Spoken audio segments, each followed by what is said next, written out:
Hey, my name is Matt Stohrer and I repair saxophones for a living. Today I would like to talk to you about a particular aspect of the King Super 20, of which this is one. There we go. And this particular instrument is gold plated, hence the gloves.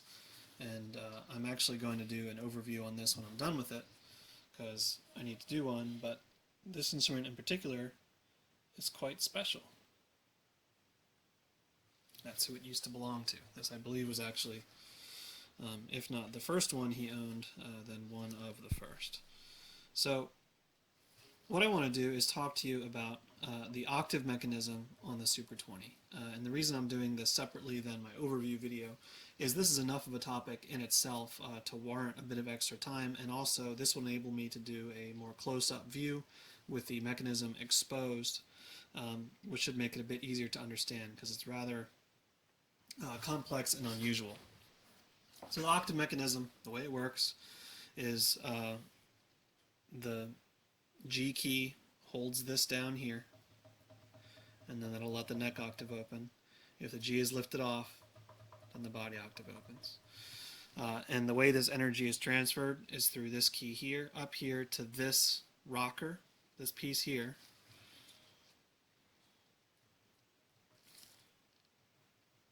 You can see rocks back and forth.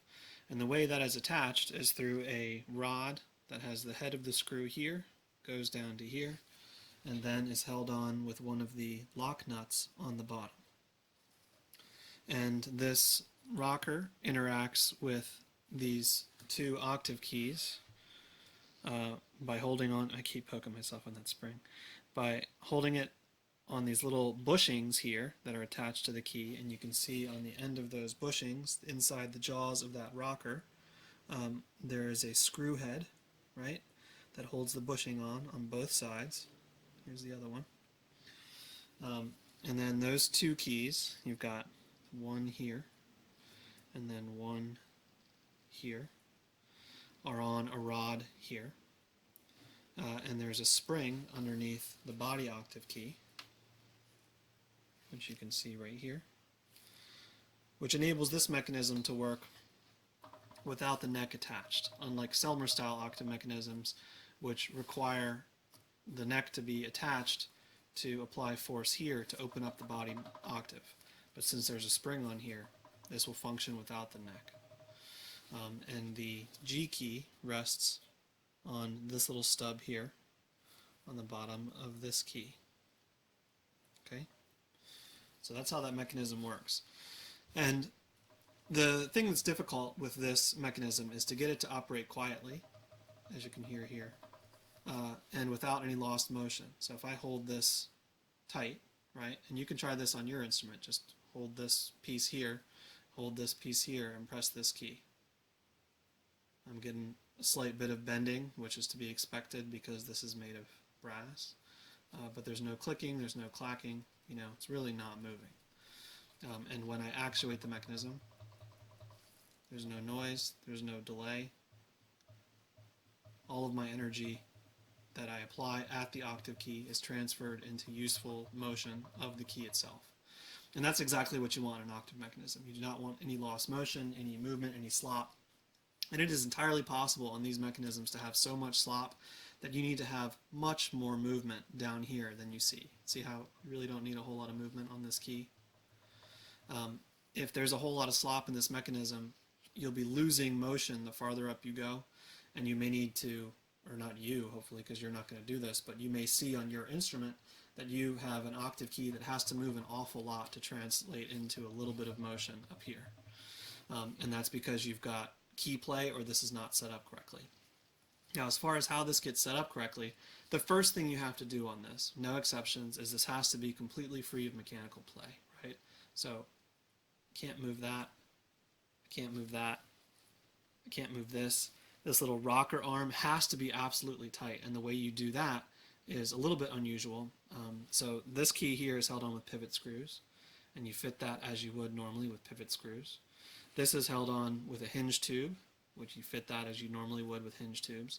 And if you don't know how to do this, this is not something for you to do at home. This is something that requires a lot of skill and knowledge. This is for your professional repairman to do it. But if you don't do it yourself, then this video is very helpful to understand how this should work.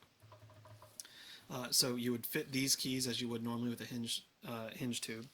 And then this key is a little bit different. The rocker, so it's on essentially a hinge tube that is then screwed in this way and attached at the bottom with a lock nut. So you have to fit this part of the key around the hinge tube like you would a normal hinge tube, and then you have to square off the end of the hinge tube here and the end of this part of the key here, right? So these two have to fit perfectly. And this head of the screw, if I can get it to focus on it, the head of the screw also has to be completely smooth so that you can screw this in all the way and have no motion in this key here, but it can also move smoothly and quietly, right? Because it actually does rotate. See?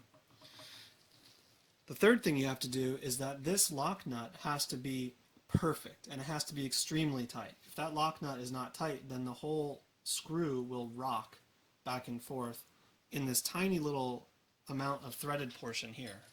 So you've got the screw head, right? Focus. You've got the screw head right here. The screw goes through the rocker, and then the threaded portion is in here, and it's held on with this lock nut. This lock nut has to hold this extremely tightly against this key so that this doesn't rock under the force applied by these two keys. Okay? Alright, so now you've got your keys fit perfectly. How is the rest of it set up? Well, it's actually really easy, but it's slightly unusual. So you see you've got this little bushing in here, right? So this is the arm that comes off the body octave key. There's a little bushing right there. And then there's the screw that goes into the bushing, and here's the jaws of the rocker mechanism. Believe it or not, this was initially, when it came out of the factory, metal-to-metal contact. There is no adjustment material in here. The only thing that's in here is a bit of thick grease inside this bushing, and then a little bit of oil on these jaws. The reason that this bushing is there, the bushing actually has a tiny bit of, not play, but the bushing moves freely around this stub here, and the jaws actually pretty tightly hold, not enough so that it can't move at all, but they actually are making contact permanently with that bushing, and the bushing is what can move a little bit around this arm. So you can see how that's quiet and without any play, even though it's metal to metal contact, and that's initially how they were set at the factory. And you'll often see that, but over time this has become worn or damaged, and someone has opened up these jaws because they didn't understand that it was supposed to be metal to metal contact. And what you're going to have to do is make this bushing fit perfectly on this stub again, and then make these jaws fit perfectly around the bushing. And you may have to make another bushing in order to make that happen. And it's the same thing on the other side here. That's another bushing. Focus. Always hard with these cameras, get it focused close up. Okay, there we go. You can see the bushing right here underneath those jaws, and then the screw that holds it in. And if I flip the horn over,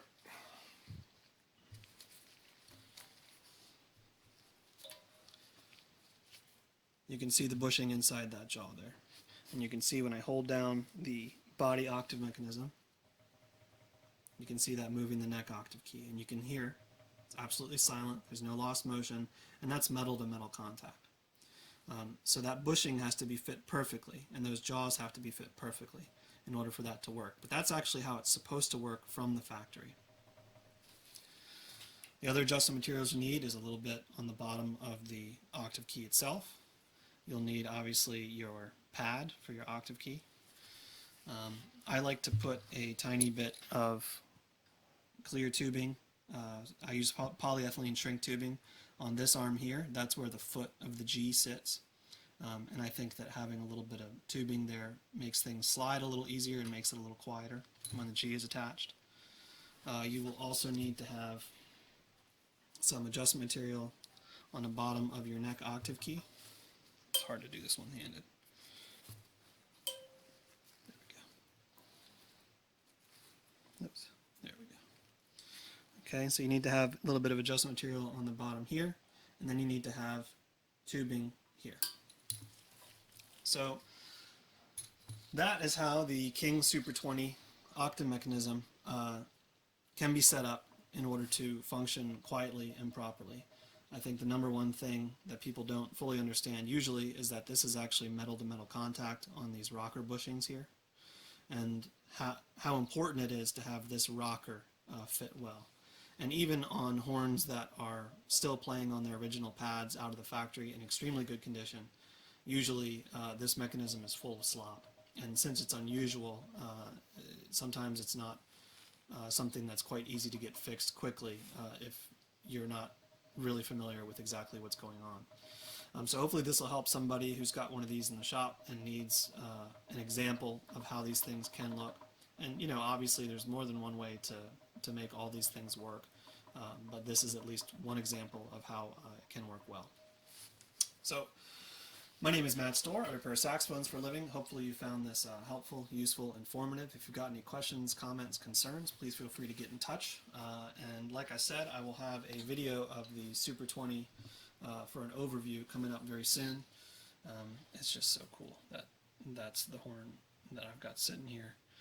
One of those, like, you know, how did I get here type of days.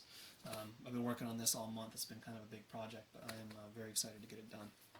So yeah, keep an eye out for that video, and thanks for watching.